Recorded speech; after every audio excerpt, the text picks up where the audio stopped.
The thing about your resistance is, while resisting, you are locked in, unable to break free. You create nothing new. Written by Christopher Boswell, read by James Bacon. Quote, "Courage is resistance to fear, mastery of fear, not absence of fear." Mark Twain. Out in the field working. I'm going to write a book on it, I told my buddy Thane a decade ago while we were working on a Gatorade project in a nationwide grocery store chain. The assistant store manager had just given us a hard time, even though we had a letter of permission to complete work in his and 40 other stores in the chain. The store management had been sent an email from corporate alerting them we would be coming. I did the best selling job on him I could, mentioning the manager's name in the store we had just come from, showing him the company logo on the letterhead his corporate office had given us. No luck. He resisted. I tried some more, saying if we had to move on, we may not be able to come back, having a 3-state list of stores to complete.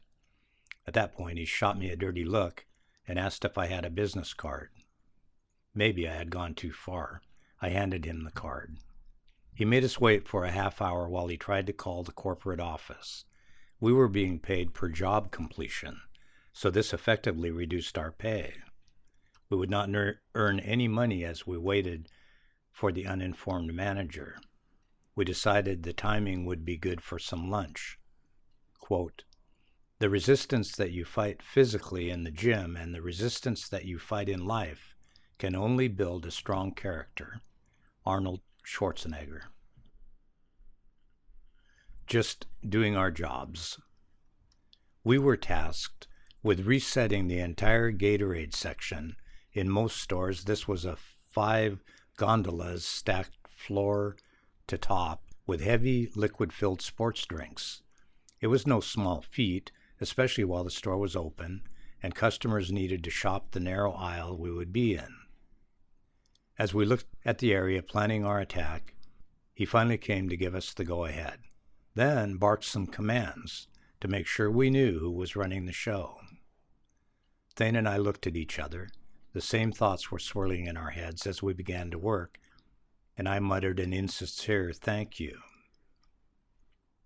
We hope he could not hear, as one of us said something about short man syndrome, the other some joke about Napoleon. That's when I said, "I'm going to write a book about resistance." Thane replied, "You should. I'll be the first to read it." He's a good wingman. Resistance everywhere.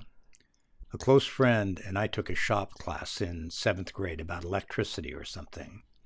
I remember the teacher on the first day, all gruff-like, wrote something on the board. In chalk, AC/DC, it said. Then he asked if any of us knew what those symbols stood for. Both our hands went up, Larry's and mine, as the teacher laughed, knowing for sure none of us would know the answer. Then he looked out, wondering which of us to pick. He decided to humiliate us both, he thought, calling on Larry first.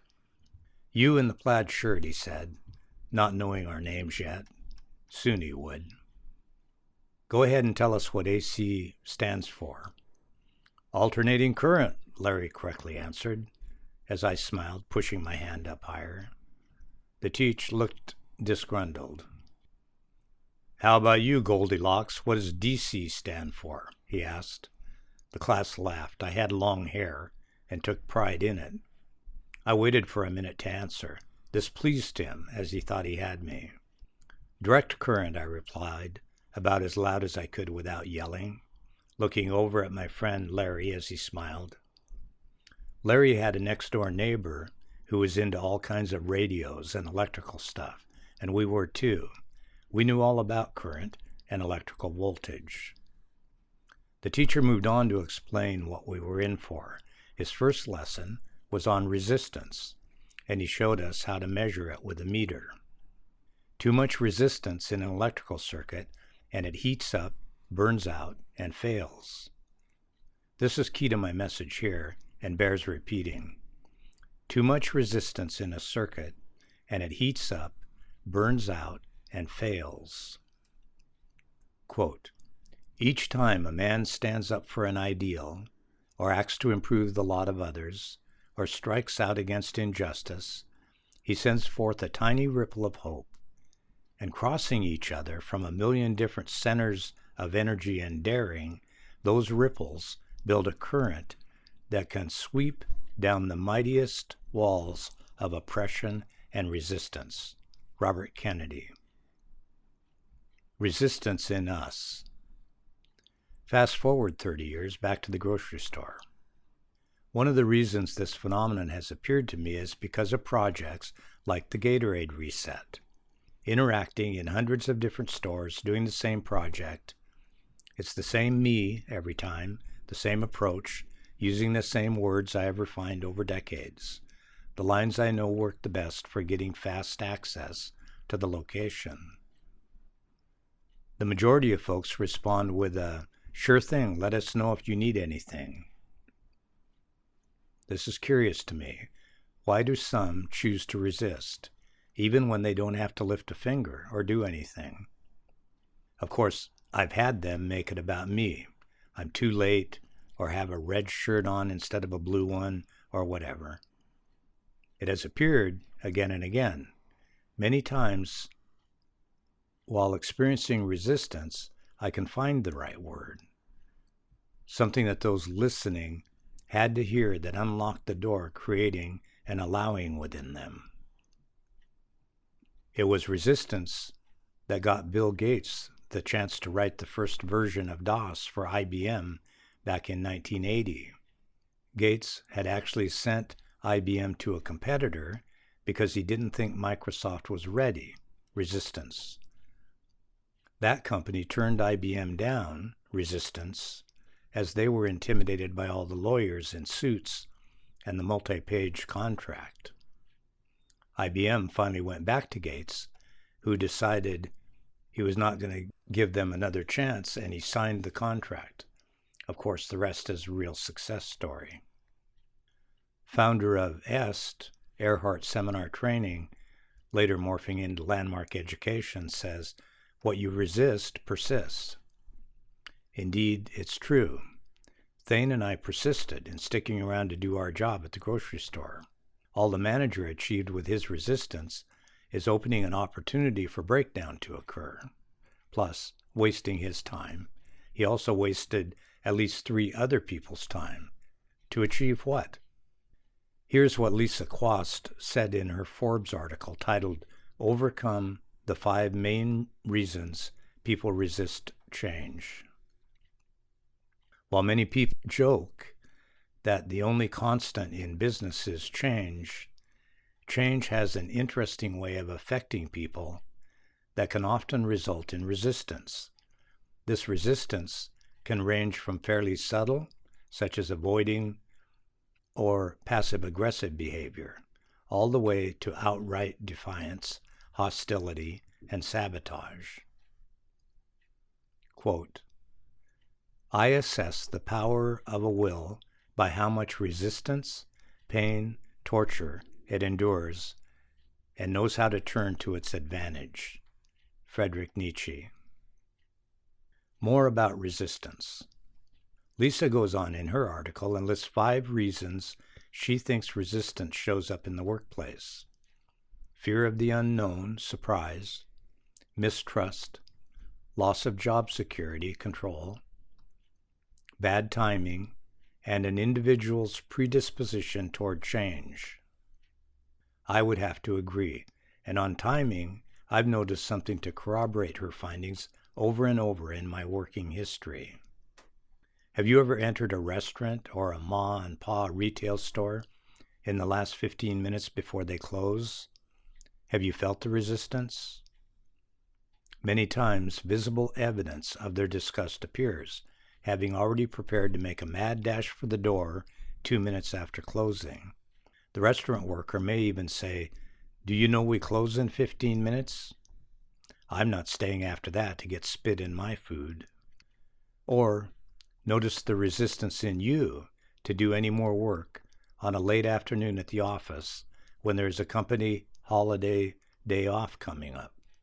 It's not enough that you're getting a paid holiday. You could likely be spending the last hours after lunch planning what to do with your paid day off. The last general manager job I had was in a furniture store. A few weeks in, I started to notice the neon open sign was being turned off sometime around 7 p.m.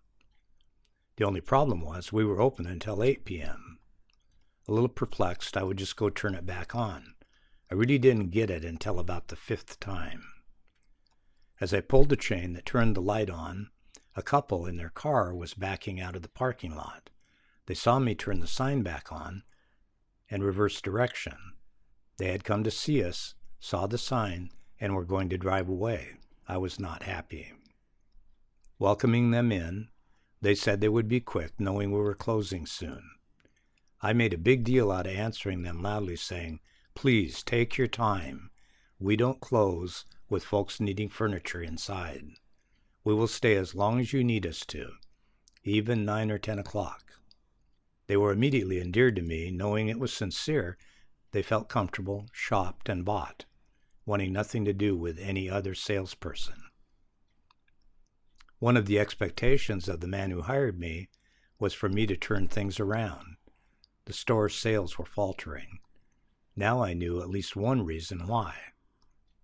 I decided to assist the couple myself, and as soon as the staff members saw that I was making a sale, they all wanted in. As a manager, I did not receive commission, but the salespeople did at the rate of 6%. The sale was finished by 8 p.m., our regular closing time, and it was for $3,000. The salespeople, who were before resistant to help anyone, in fear they would have to stay past 8, now were upset they were losing $180, a whole day's pay in the last hour. More resistance. As everyone left and I was closing the store, I made a note to myself about the next morning's meeting. It had 3 notes: neon sign, closing sign, and strobe light. Quote, "The path of least resistance and least trouble is a mental rut already made. It requires troublesome work to undertake the alteration of old beliefs." John Dewey. The next morning I queried the staff about the open sign being turned off. There was a long pause and a room full of blank stares, so I simply informed them of the company policy and my expectations. One salesperson, likely the guilty party, spoke up. He said, "Chris, I have a family I need to get home to. I can't stay past 8 p.m. I saved my reply to him for a later private meeting. They were lucky. The last store I had managed was open until 9 p.m. I did a little math calculation around what that last hour might mean to the store's annual sales. Our average sale was $1,000. There was a good chance that at least one more sale for the day could be made if they were present to our customers. My expectation was for the light to stay on until our sign advertised. It said 8 p.m. It was a matter of integrity. They would stop coming if we were closed when supposedly open. I went on to communicate that if a customer was to sneak in at 7:59, we would make them feel comfortable, no rush, while they shopped our 50,000 square feet of home interior offerings. One more thing I told them: it's a manager's function to turn on and off the open sign. It was now off limits, and I would be watching. One more sale each day of $1,000 times 365 days would equal $365,000 in sales, well over $250,000.